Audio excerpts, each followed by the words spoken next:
Hello and good morning. Welcome to the Coach's Corner, brought to you by the Endurance Lab, where you can join the coaches live and unscripted as we recap the week and answer your questions from the forum. My name is Jason Flores, one of your Endurance Lab coaches, and today I'm joined by Ian Murray, Mitch Stangerman, and our nutritional therapist, Andrea Cullen. Good morning, everybody.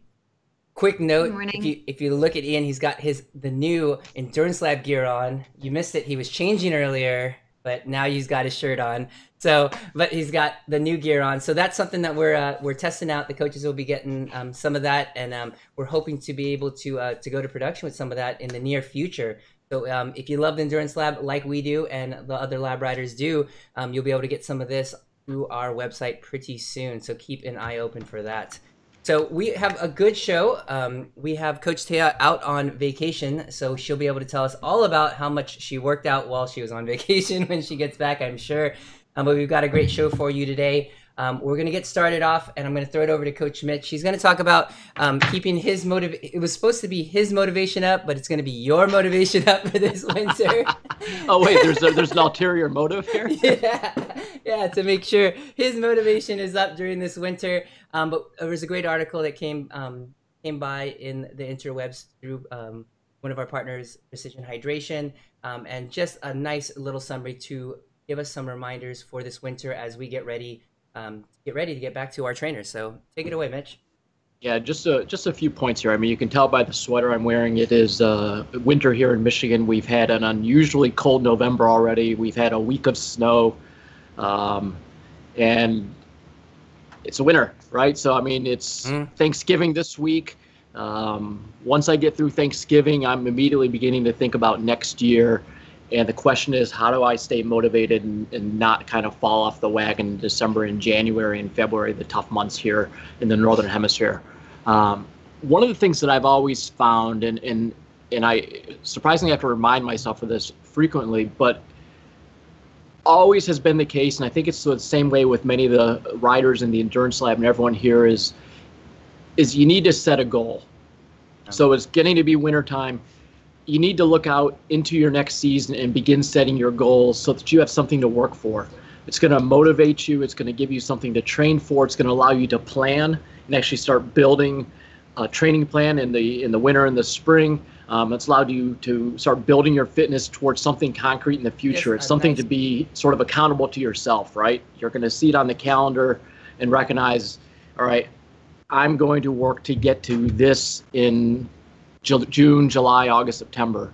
If it's a really long dated event, like I'm thinking right now of my first marathon in September, you got to plan some things in between too, because September is a long way away and there's a tendency to kind of just, I got 10 months.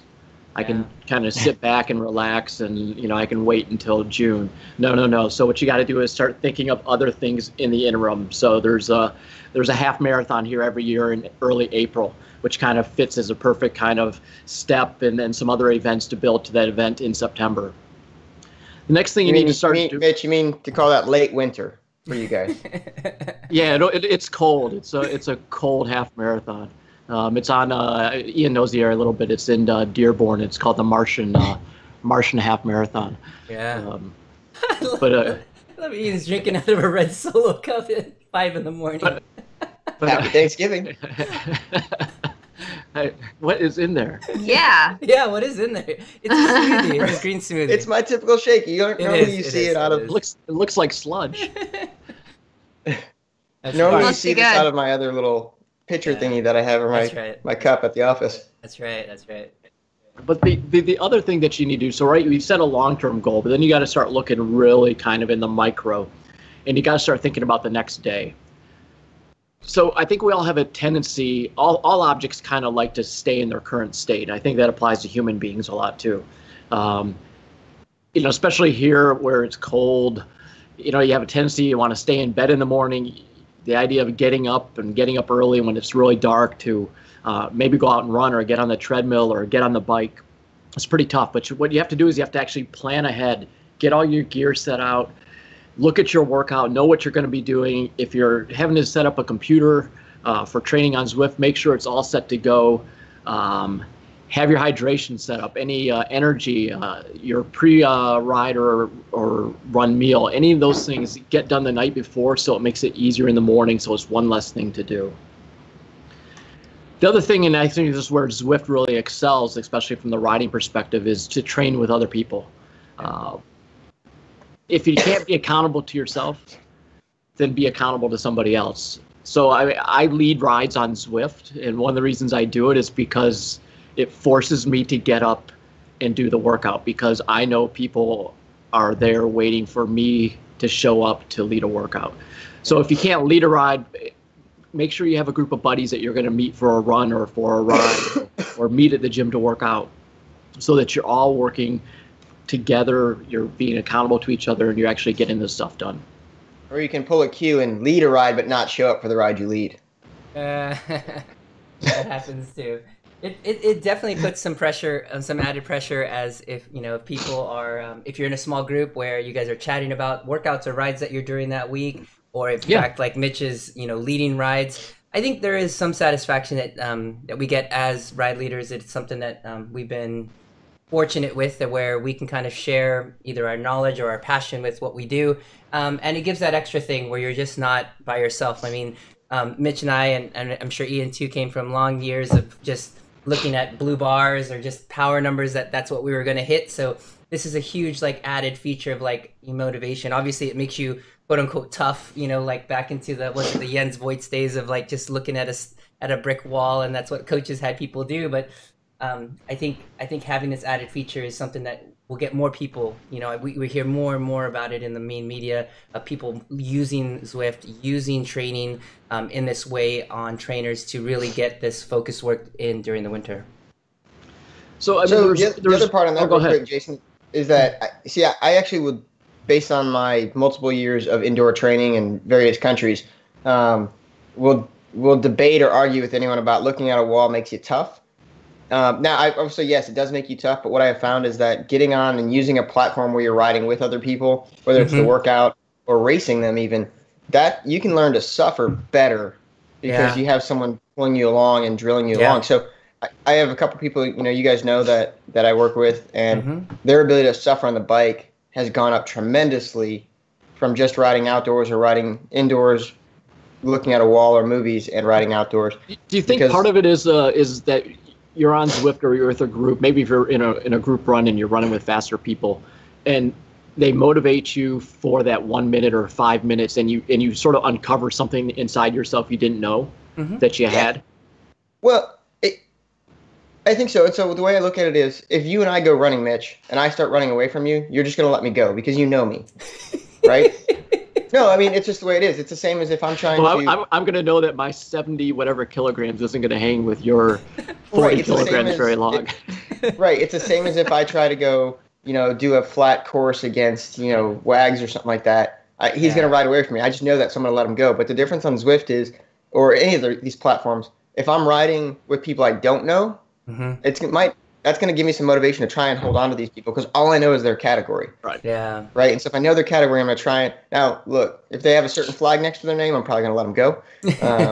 But to a certain extent, I'm going to get on there and push and try and stay with these people, because I don't know whether they're better than me inherently. So that tells me it's a competition. Whereas if I know someone is always better than me, always faster than me, just because they are, then I'm less likely to push.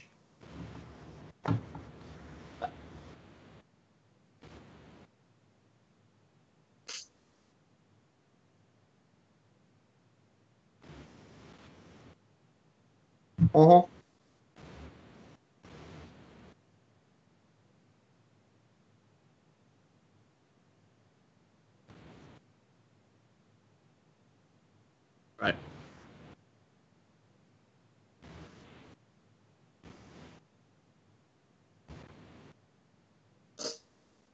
Yeah. Yeah.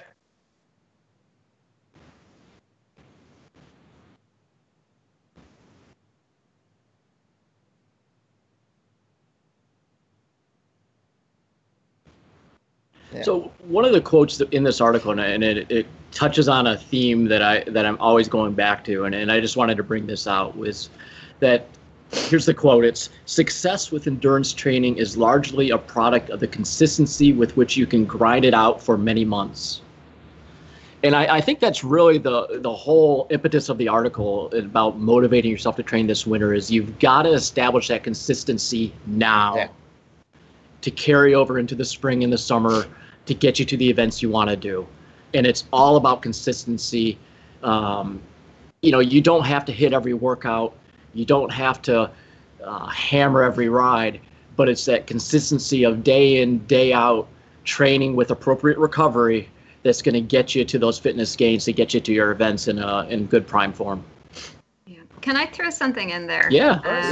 That if your motivation isn't great, to step back and ask yourself some questions, whether it's lack of motivation through burnout and boredom, or lack of motivation through laziness and disorganization and making excuses. And if it's staleness, you need to look at that right now, because it's going to be a really long season. If you force yourself through right now something that you're not enjoying, you may need to change things up or get a bit of variety or get yourself a bit of mental rest. Now is your time if your season is next year, so that you have that motivation when you need to be putting in the consistent hard work.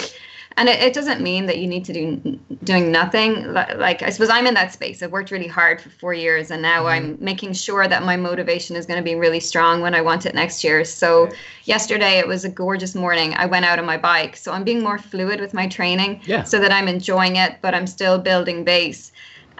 Because they say that motivation is it's not infinite, and if you're very busy in your life, you only have a certain amount. So you're not going to make that decision to force yourself if you haven't got it right now. But it's no excuse for doing nothing. But if you're lazy, then you need to get the stick out and be more structured and look at what ways you're going to motivate yourself. If it's about the winning, or if it's about the discipline, whatever, you need to do mental psychology on yourself that's going to work for yourself. Yeah, no, that's very true. I've got actually right now, that's the problem I have, is I can't plan my next year's season yet because I don't know when I'm moving and when I have to be where. Yeah. And it's very difficult. So I don't know whether I can race in August, whether I can race in July. I know I can't race basically until April because of one, weather here, but two, travels. So it's very difficult right now to keep my motivation going and really force myself to get in the pool, which I'm going to do today, and do these pool workouts and go out and run in the cold, which I hate more than just about anything. It's not really not as cold much there, beats. is it? I hate beats more than I hate running in the cold, but it is. So I have to plan this structure, and I have to actually, I'm really looking at finding some 10Ks or some smaller races that I can put in my schedule to plan out, because right now I can put structure in, but it's structure for what? But you have done something, Ian. You've sort of thrown yourself a challenge of learning new skills in the gym. Yeah. So you have done some things like the skill-based things and other different goals, which I suppose don't have a deadline at the end of them.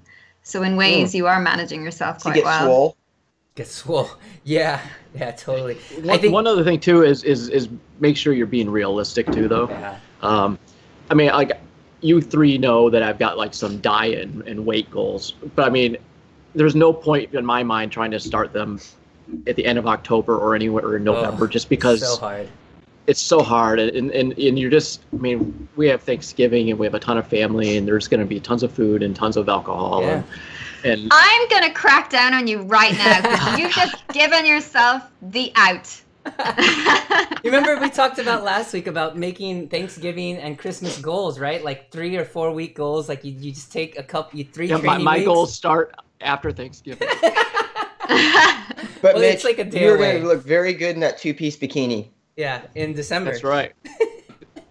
Yeah, so you're going to fill it out nicely. But no, I understand what you're saying, Andrea. I don't think it gives you a license to go completely crazy. But at the same time, I know myself, and I know that if I want to start something, I know my training parameters, I know my diet parameters. It's finding when I know that I'm actually going to try to adhere to them and be able to do it. And it might be a little bit of a cop-out, but... But you can apply a bit of leverage. So I think, with overindulgence, if we overindulge on protein, it's going to be better than fat and carbs. And if we want to... I'm all about that. All right. So what I'm hearing you say is turkey, ham, and maybe the sweet potatoes are okay. Yeah. If they're if you want to have a lot of alcohol, drop the carbs. There you go. So it's just applying a bit of leverage so that you're making some good decisions within it all, and it stops the emotional kind of all or nothing as well, where we totally kill ourselves after we've kind of overdone it. But so we've got Thanksgiving Day strategies by Coach's Corner. There you go. That's it. Right. That's today. There you go. So, was there anything else from that article, Mitch, that we? No, I mean, I think going back, it's setting your goals, it's planning ahead, and it's working in a group so you're accountable to other people. That's a big thing. Yeah, we've gone through setups and things like that. You guys all have your go-to setups indoors, and making that more comfortable, adding something to that could always freshen that up. But just being ready to kind of go to that every time you need to do your training is super key. That was great.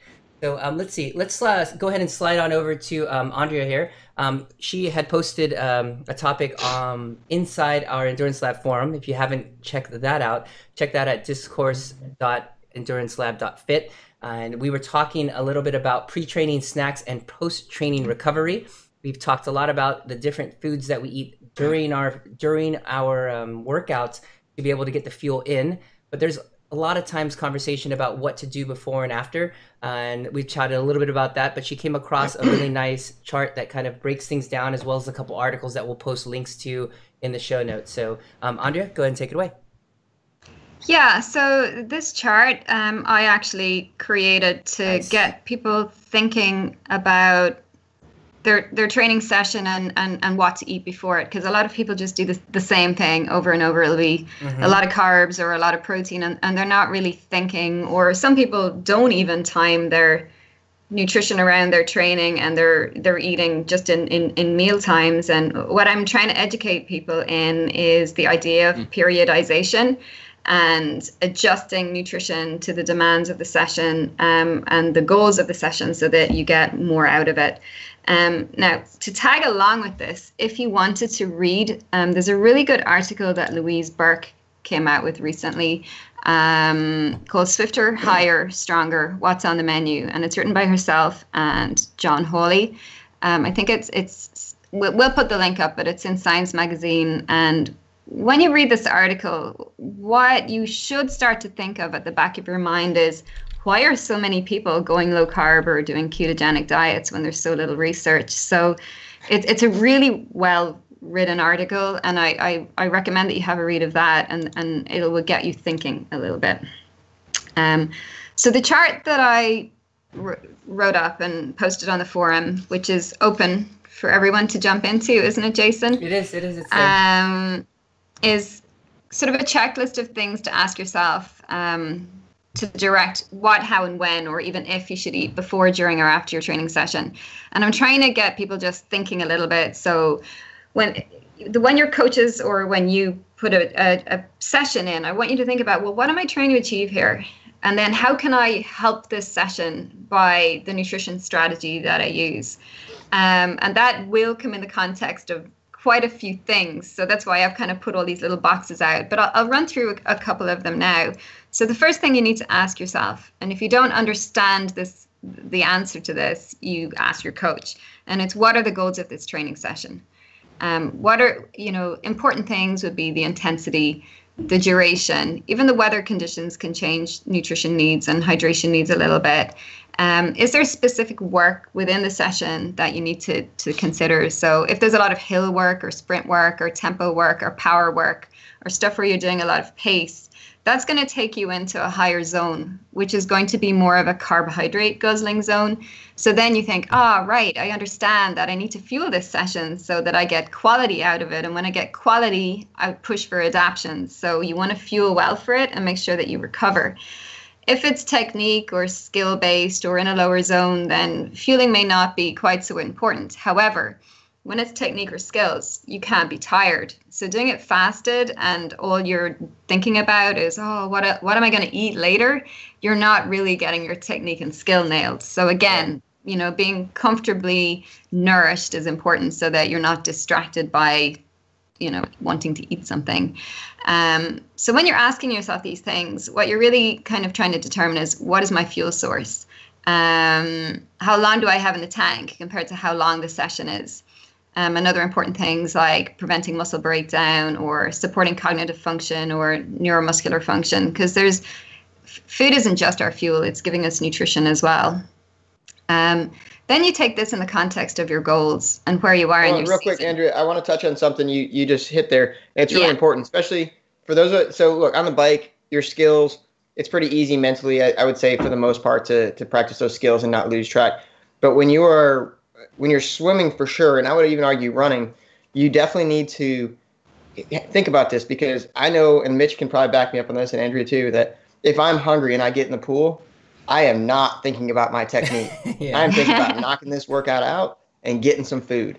And if I'm hungry 25 minutes into my swim, it's going to be the same thing. So it's super important, especially for really technique-driven sports, that you are doing everything you need to do to make it so your brain is not going to switch from focus on that technique to something else. And your nutrition is key for that, because if I go in overfed or underfed, I'm going to have an issue, and I'm not going to focus on that goal of the technique of it. And running is going to be a very similar thing. If you're trying to focus on your technique for running, and you're underfed, and you start bonking a little bit, or you start suffering from a little bit of sugar crashing or whatnot, you're going to lose form, and it has a potential to be much more detrimental to your workout, and to your actual potential for injury than on the bike. Because on the bike, you'll just pedal a little slower potentially. You're less likely to lose form to a point where you risk injury or risk bad habits. Whereas in the pool, if I do this 3, 4, or 5 times in a row, I now have a bad habit in my stroke, unless I'm a natural swimmer. So, and Andrea, maybe we've covered this before, but I mean, I think especially this time of year, a lot of people are doing early morning workouts.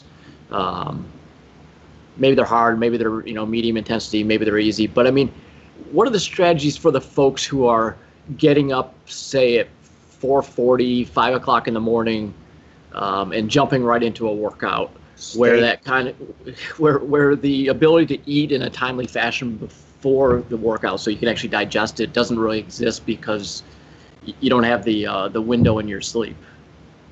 Yeah, I guess some of those sessions may be appropriate for fasted or low carb work if they're low zone. You have to ask, is it going to help me or hinder me to do that fasted? Like, is it going to help with adaptation, or am I going to burn myself out regarding hormones and adrenals? You might not feel that great. You might have had a poor night's sleep. So then you may want to just nibble on something. Yeah. If it's not appropriate to be doing it fasted, or you are battling hormonal or fatigue issues, you may want to eat a snack before you go to bed. And that should be good enough to top up liver glycogen stores to get you through that session. If the session is long and slow, but you want to do it fasted, I would bring something with you and sort of keep an eye on how am I feeling, and not to dip too low. So I suppose it's playing around with those different things. But the biggest context for me with an athlete would be, how are they feeling? Is their energy good? Is their immune system good? Are they recovering from sessions? How experienced are they? So if they're an experienced athlete, they're going to be automatically better primed for fat oxidation. So will tolerate a switch into fasted sessions better. Whereas if they're an inexperienced athlete, they are going to, and have been eating sort of a normal standard diet, it's going to take a while for them to have the fat oxidation capacity. Similarly, if someone is eating a really high carbohydrate diet and they have for a long time, and suddenly they try and go low carb and do fasted sessions, it takes time for these adaptations to happen. And pacing is crucial, because a lot of people may want to do the fasted sessions, but they haven't got the patience to do the low slow. Where the way they say a lot of athletes train in the middle, and the the pro level or elites train polarized, where they're 80-20, isn't it? 80-20 approximately, but they're very slow or very pacey. So this is where a coach can really catch you on things, I think, and guide you along. So I think for a lot of our endurance lab riders and a lot of the rides that even Mitch leads, these are anywhere from 60 to 70 minutes. A lot of times you'll have the fuel on board to be able to do that without anything extra. So you could rest assured that you can go ahead and do that in the morning for those lab riders, be able to get through that first hour, even if there is a little bit of intensity. If we're going to go over that essentially 75, 90-minute mark, and it's going to go for longer, your intensity obviously is going to come down. You're going to need to start fueling that, and that's usually the mark around that 90-minute if you think you're going to go for those longer rides. But if they're 60-minute quickies, I mean, get that in and then just get to your meal right after that. You guys, a lot of our riders will be good. Things. If you plan it out the night before, like I do my shakes the night before, I have everything laid out, everything ready to go. And it can be something as simple as just having a little piece of fruit or having something very, very small, because a lot of times it's just getting your body to acknowledge that you're up and that you did the routine of putting something in it, and now it's good to go.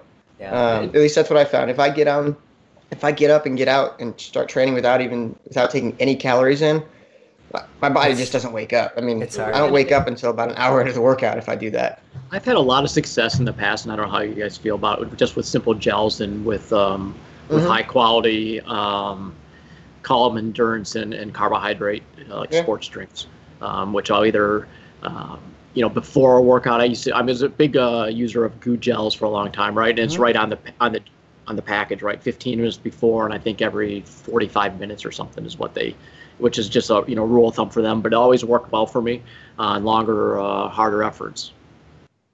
Yeah, it's interesting that what Ian mentioned there about just having a little bit of something. The brain has an ability to detect the storage for our energy reserves, and if we are a bit low in the tank, that's going to dictate pace. So if you have a session and you're going to do it, you've got up really early and you're fasted and you may not be fully recovered, you're going to be sluggish all over the place because the brain just isn't going to push you through that.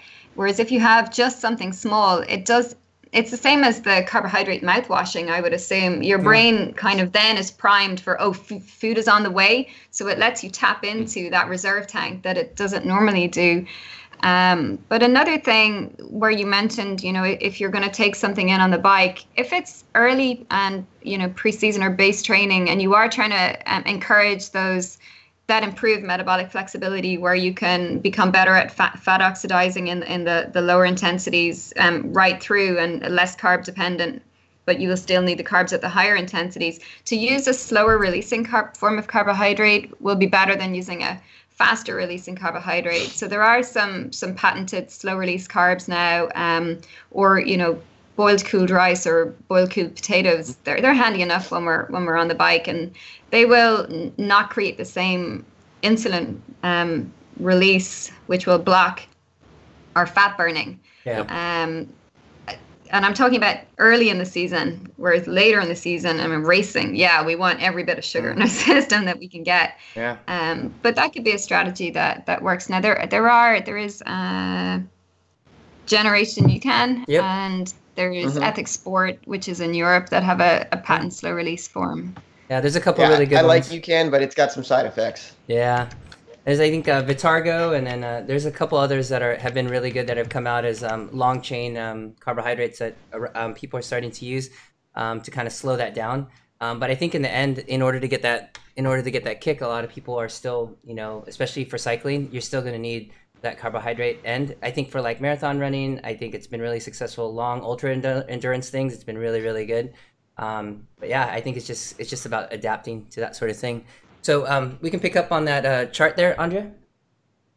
Yeah, so asking yourself what are your long-term goals and where you are was something I just touched on. So your current fitness is going to determine, your fat oxidation rates, your metabolic flexibility, your health, et cetera, Your current and recent diet, will tell a lot about your fuel system preferences. So if you have been on a very high sugar, high carb diet, well, that's not ideal. I would suggest starting to change that.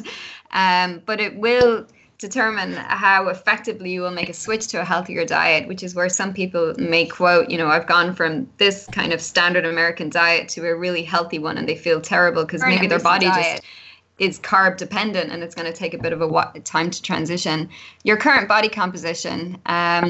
So if you tend to be a lean, high metabolic rate type person, you're probably better just kind of grazing and snacking consistently across the day. If you're trying to lose weight, that's where getting some advice about when and where to eat can be very helpful. Some sessions you want to prioritize your food for around them. Others you may be able to do fasted, dropping your food intake down at other parts of the day. But I never really feel that pre-training nutrition should be withheld that frequently because of the consequences on your adrenals and fatigue and burnout, and again, the quality of the session.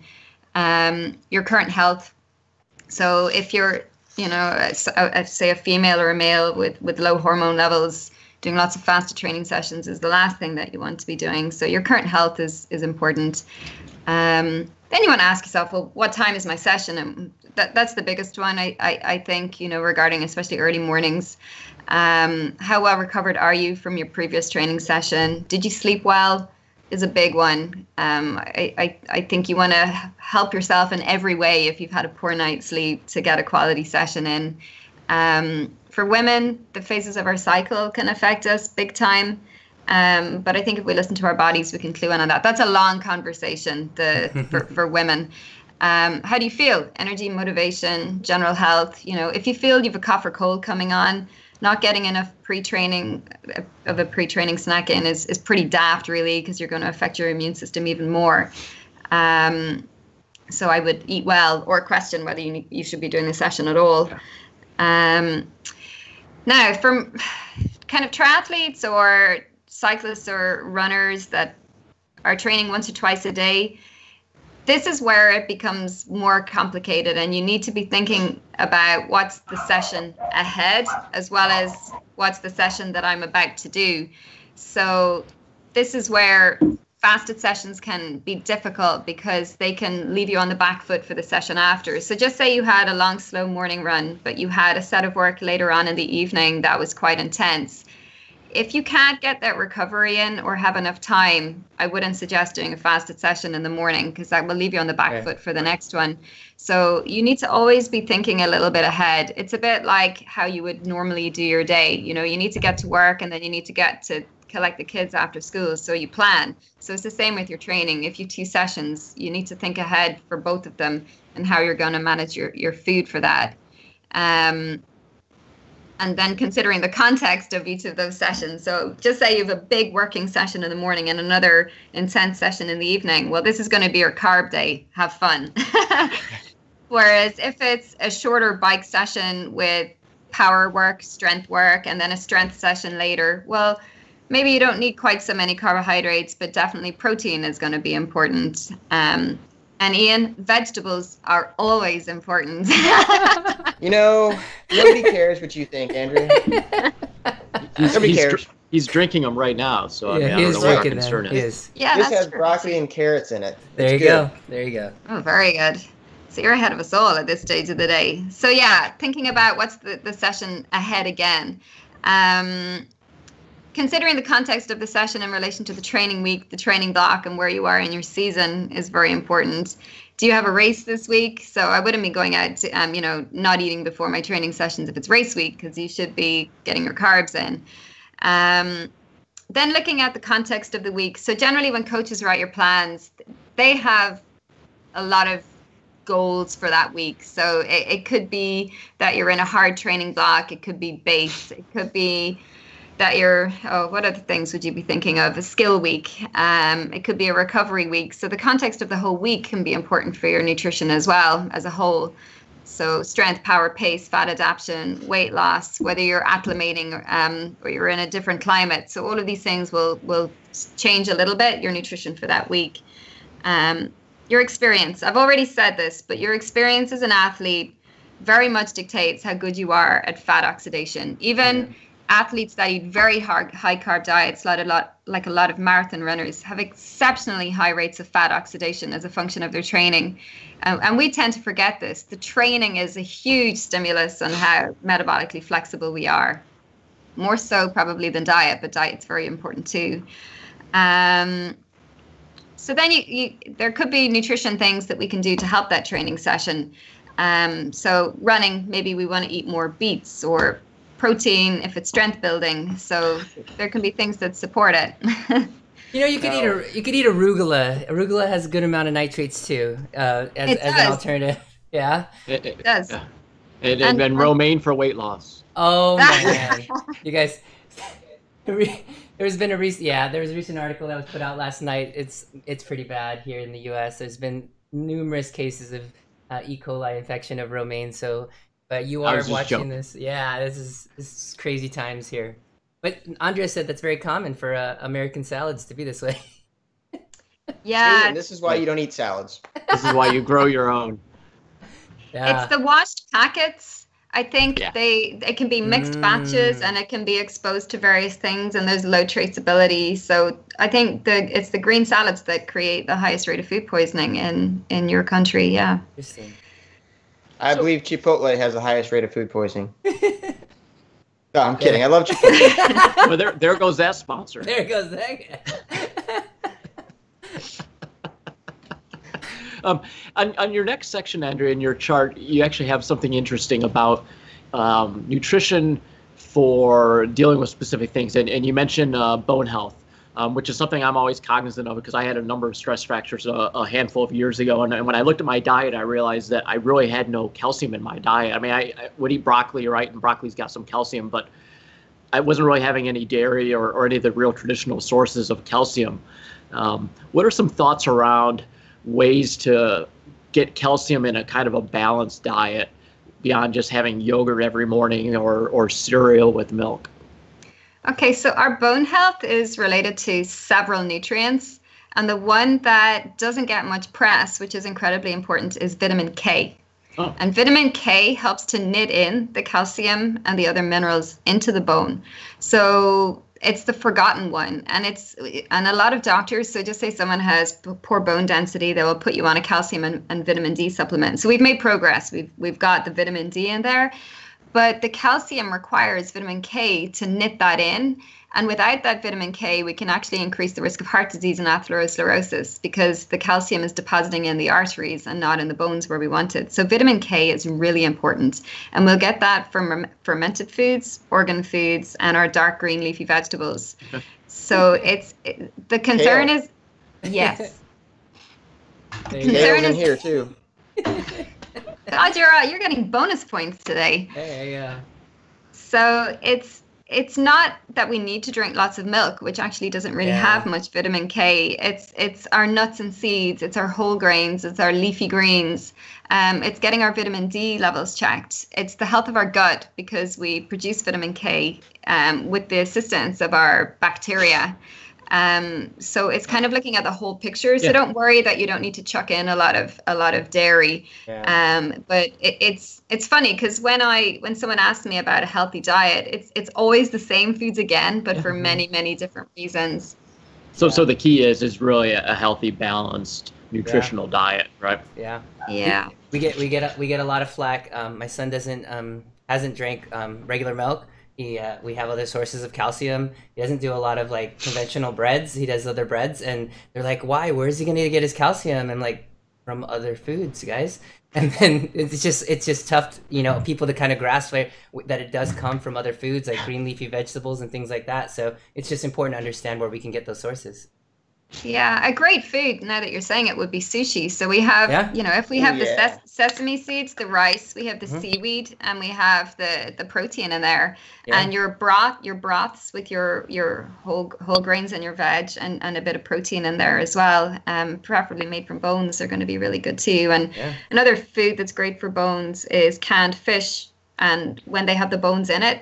So the bones go all really soft, and then, we mash that into whatever we're doing, and we're getting bone nutrients essentially from the fish bones. Yeah, sardines with the bone in it. grosses everyone out. Rylan loves it, man. You just mix it all in. It's a good meal, man. Yeah, really good. All right. That ain't gonna happen. Do we got anything else on our box checklist here for people to kind of consider? A lot of times we come up with recommendations straight away, but these are actually questions that you can ask yourself. You can go through the check boxes and kind of get an idea, work with your coach, work with the people around you, and ask if these training snacks, if these pre-training things and post-training recovery, if they're on point for what you need. So take a look at that. We'll post a link to the image here in the show notes as well. You can take a look at that. You can post questions here in the forum, and we'll be able to answer those afterwards as well. So really great. Was there anything else you wanted to add, Andrea, before we move on?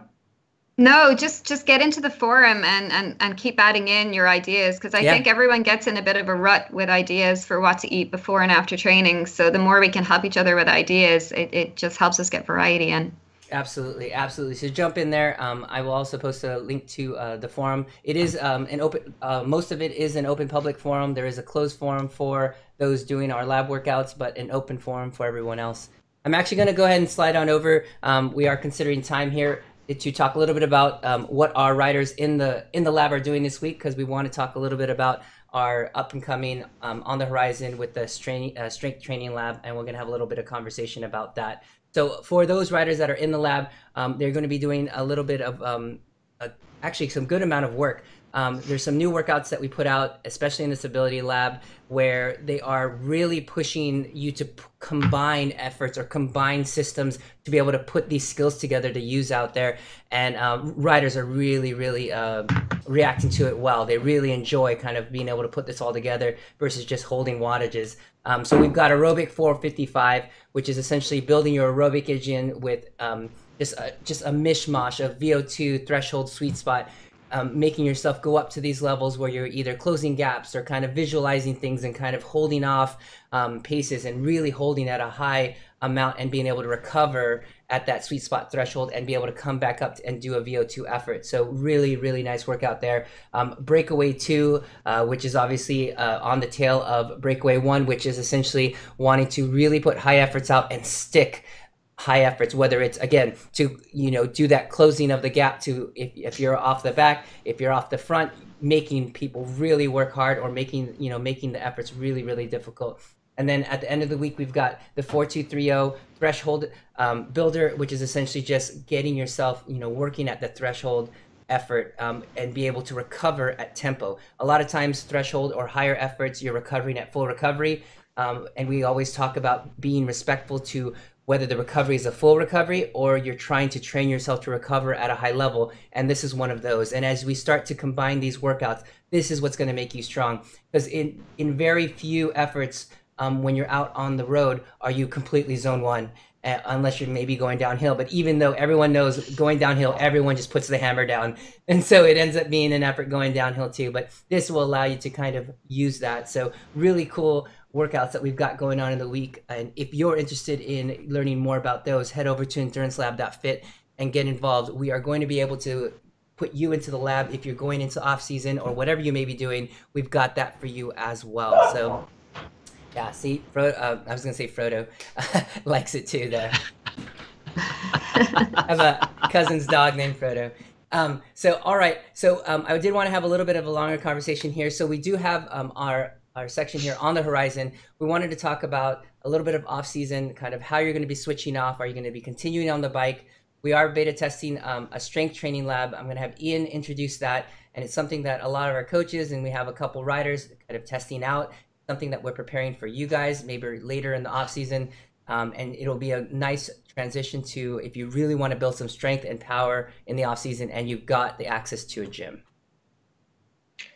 Yeah, thanks, Jason. So obviously, as you guys can tell just by looking at me here, I'm definitely what you would look at and go, that dude's a bodybuilder.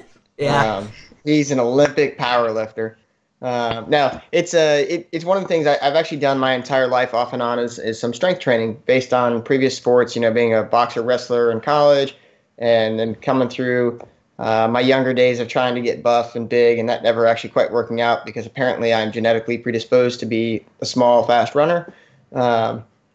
So I've had a lot of different experiences with this. And what I found, though, as I get older especially, but even even more so, I was doing it some in my late 20s, and I had a lot of really good success off of that, of developing speed and power. We really need to do weightlifting that's focused on weightlifting. And I think a lot of times what we do is, as endurance athletes, we focus everything as far as our weightlifting and our training on endurance. And I have a friend of mine here who was the strength coach for the Washington Redskins for a number of years, and he kind of helped me put this plan together. And his big focus was, if you're doing endurance, you do endurance. If you're doing strength, you do strength. Yeah. And so in the gym, strength training is no different than what we're doing on the bike or running or swimming, as far as training specific energy systems to have a specific response. So what we put together in the strength training is something it's designed for power and explosion. And that's really what we're focused on, because we're designing this behind our cycling and to some extent our running capabilities. Mm-hmm. But if you notice, when we're doing these, there's a lot of rest built in as well. And I think one of the common mistakes we make, both in our training for triathlon or cycling, as well, and more so in strength training, is that we don't take enough rest, because no one wants to sit there for 2 minutes and be accused of being the selfie king or doing sit arounds or mirror sets. So yeah, I do put in a lot of like 2 minute rests, 5 minute rests for between major muscle movement sets. And so far what I've seen is, now granted, I'm not putting on really, really intense workouts on the bike or running on top of this, because my body's fatigued from it, but I'm actually having some pretty good gains right away. And so I'm up at weights that I haven't done since I was in my mid 20s. So, and I know you're probably going, well, Ian, that's 3 years ago, but it's much more than 3 years ago. So, but the key to this is, though, you have to be patient and you have to use techniques. And if you don't know the techniques, you have to get someone to show you and watch you do it, because all of these things, just like anything else we do in the labs, is that it's very critical you do it correctly. If you do poor form, you're going to train your body to do things incorrectly, and you're probably going to hurt yourself. But more importantly, if you're trying to do a squat, for example, and you're bending over and you're not going deep enough, then you're not working that full range of motion on the muscle, and you could actually cause some damage later on down the road, because your muscles are not adapted to or adept at doing effort in full range. And that can cause problem later when you're running, because it can cause different physiological actions inside that muscle that can lead to injury. So it's definitely one so far I think that a few of us are enjoying. I think a few of us are learning that it's very hard at times. Yeah. and we have to check our ego at the door. You've got to. I think this is one of those situations where, I've got to the end of the season and I was really excited to move on to whatever would be next. And I didn't realize how much I was kind of almost burnt out on the cycling. And I literally started 2 days after like kind of my A race, and being able to get off the bike and take some intensity and some time off and learn some new skills. It took a lot of, video watching. Kind of, Ian's got some really great videos.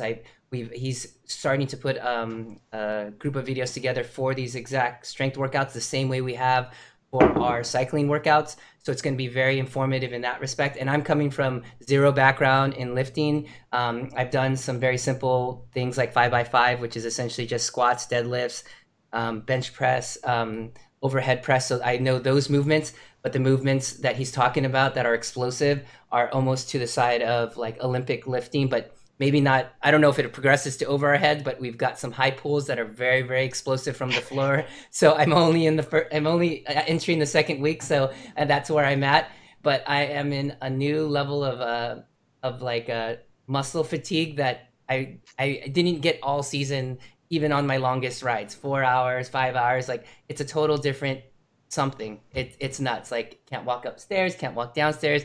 I have a job that requires me to put my arms above my head, and I can't really do that. So I'm kind of like this, doing exams, doing my eye exams. And so, and then we talk about fueling. It's nuts. It's a whole different world, because I try to get workouts during lunch. So not only am I trying to get a lunch in, I'm also trying to get a workout in. So I just have to time it all right so that it makes it happen. So it's kind of fun to do something a little bit different, learn some new skills.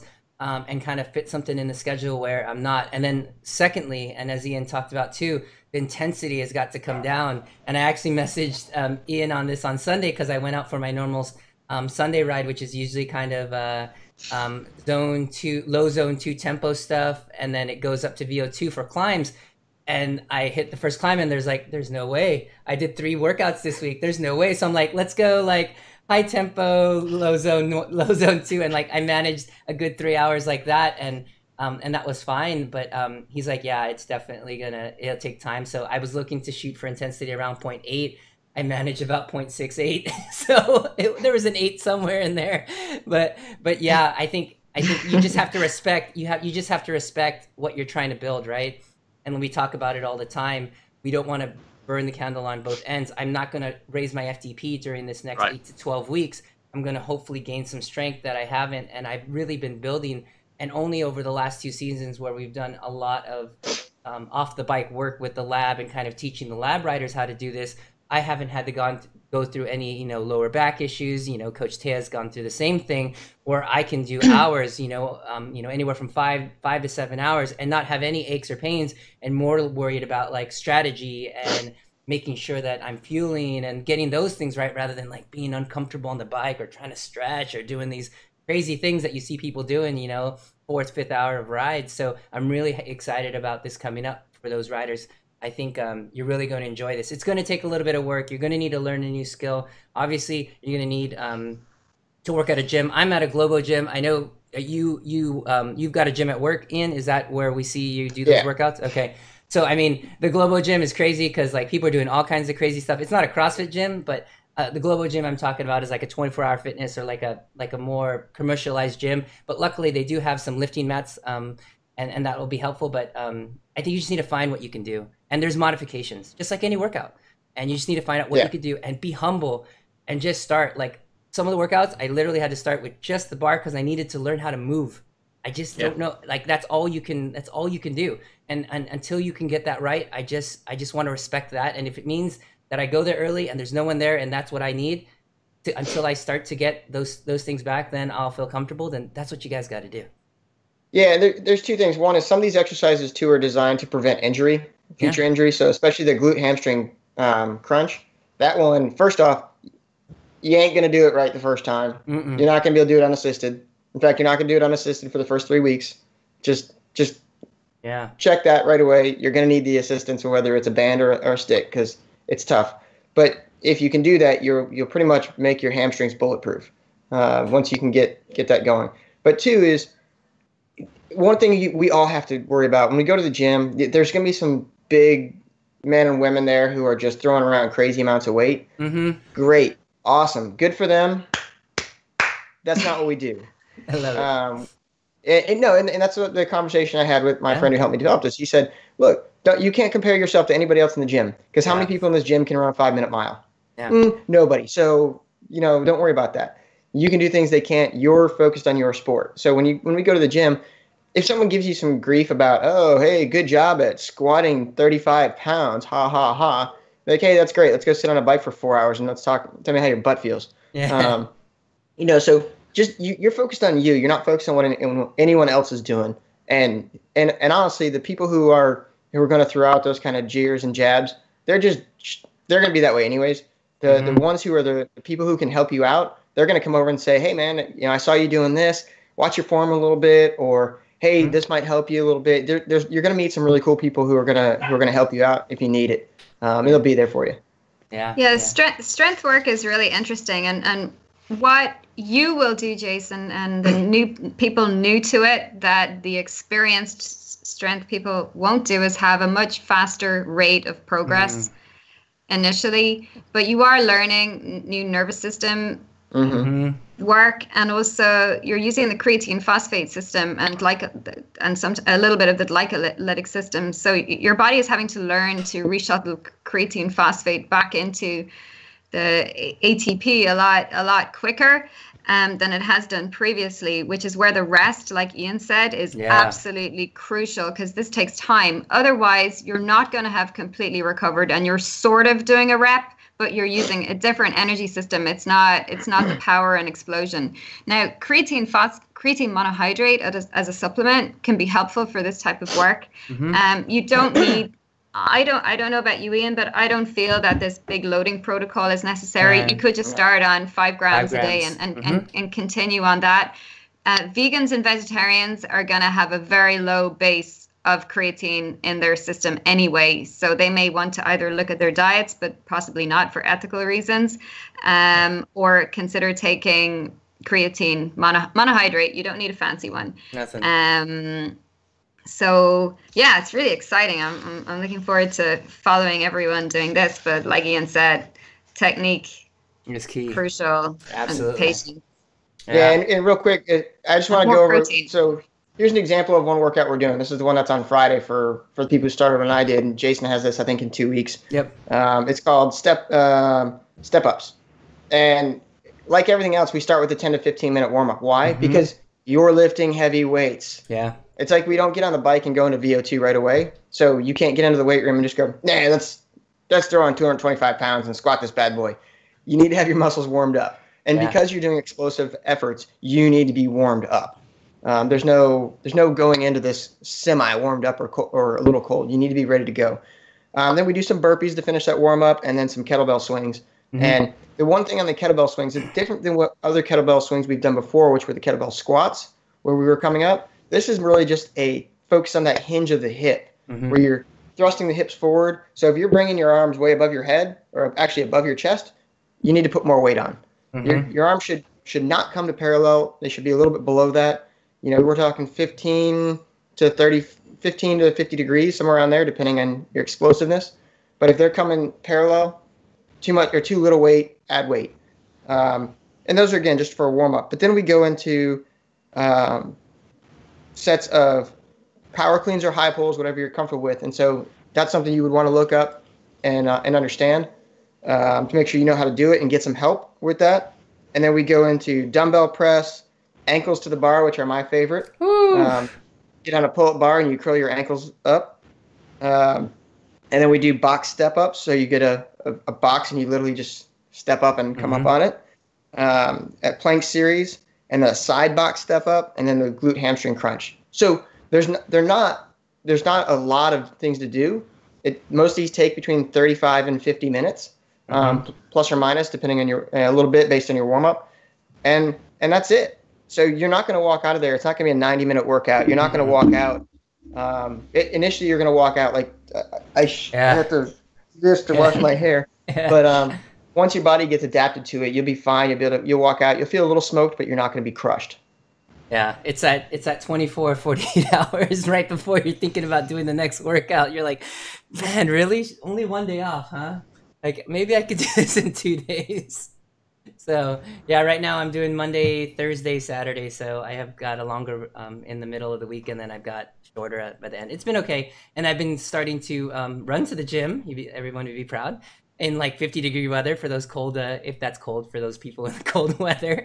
And so it's just like, yeah, Coach Tam would be the same. But yeah, so I get that run in. It's not cold until it's less than 0 Fahrenheit. Okay. So it's not cold. It's not, that's cold. So I run to the gym and then I go straight to the kettlebell, and it's nice. There's nobody there at like 4:35 in the morning. Only the serious people, I feel like. It's like going to Costco at 8 o'clock and they close at 8:30. Only the people who know what they want at Costco are there. And that's what's the gym at 4:30.